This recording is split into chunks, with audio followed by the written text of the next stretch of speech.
ঘরে তো কিছুই নেই, আজকে কি রান্না করি?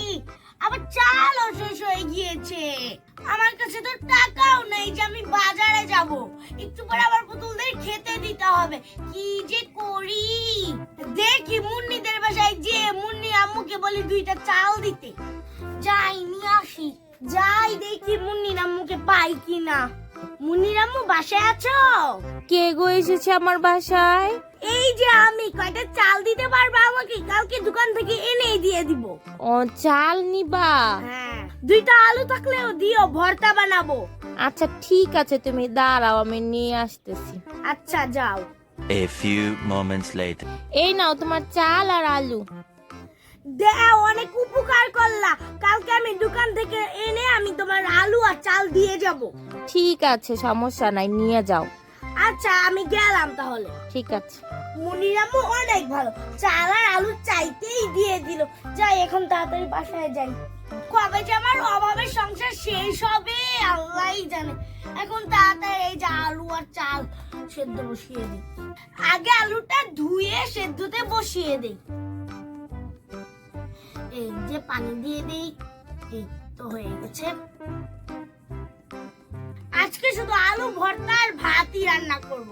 এই তো ধোয়া হয়ে গেছে, এখন পানিটা ফেলে দিই। এখন তাতেই সেদ্ধ বসিয়ে দিই।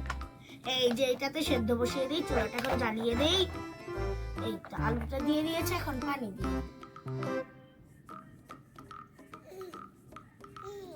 এই তো হয়ে গিয়েছে, এখন একটু ঢেকে দিই।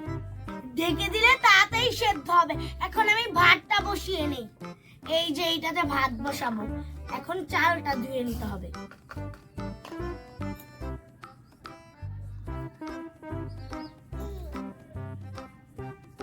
চালে অনেক ময়লা।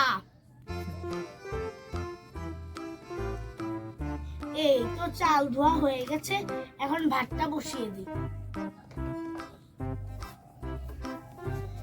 এই তো চালটা ধুয়ে বসিয়ে দিলাম, এখন পানি দিয়ে দিই।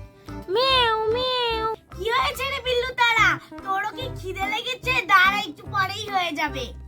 দেখি আলুটা সেদ্ধ হয়েছে নাকি। আলুটা সেদ্ধ হয়ে গিয়েছে। আলুটা পরে ভর্তা বানাই, আগে ভাতটা দেখে নিই। হ্যাঁ, ভাতটা হয়ে গিয়েছে। এখন আলু ভর্তা বানাবো, তারপর সেন পুতুলদের খেতে দিতে পারবো। এখন তাড়াতাড়ি আলু ভর্তাটা বানিয়ে নেই। এই তো আলু ভর্তা বানানো শেষ, এখন আগে পুতুলদের খেতে দিয়ে নেই। এই যে প্লেটটা, এই যে ভাত দিয়ে দিলাম। এই যে এখন একটু আলু ভর্তা দিয়ে দেখেন পুতুলদের খাইয়ে দেই। সে কালকে থেকে আমার পুতুলগুলো খায় না। এই নে, এখন একটু খেয়ে নে। এই নে, তাড়াতাড়ি খেয়ে নে। এখন আমি একটু খেয়ে নেই। মজাই হয়েছে। এখন আমি অন্য কাজগুলো করি, তোমাদের সাথে আবার কালকে দেখা হবে। আল্লাহ হাফেজ।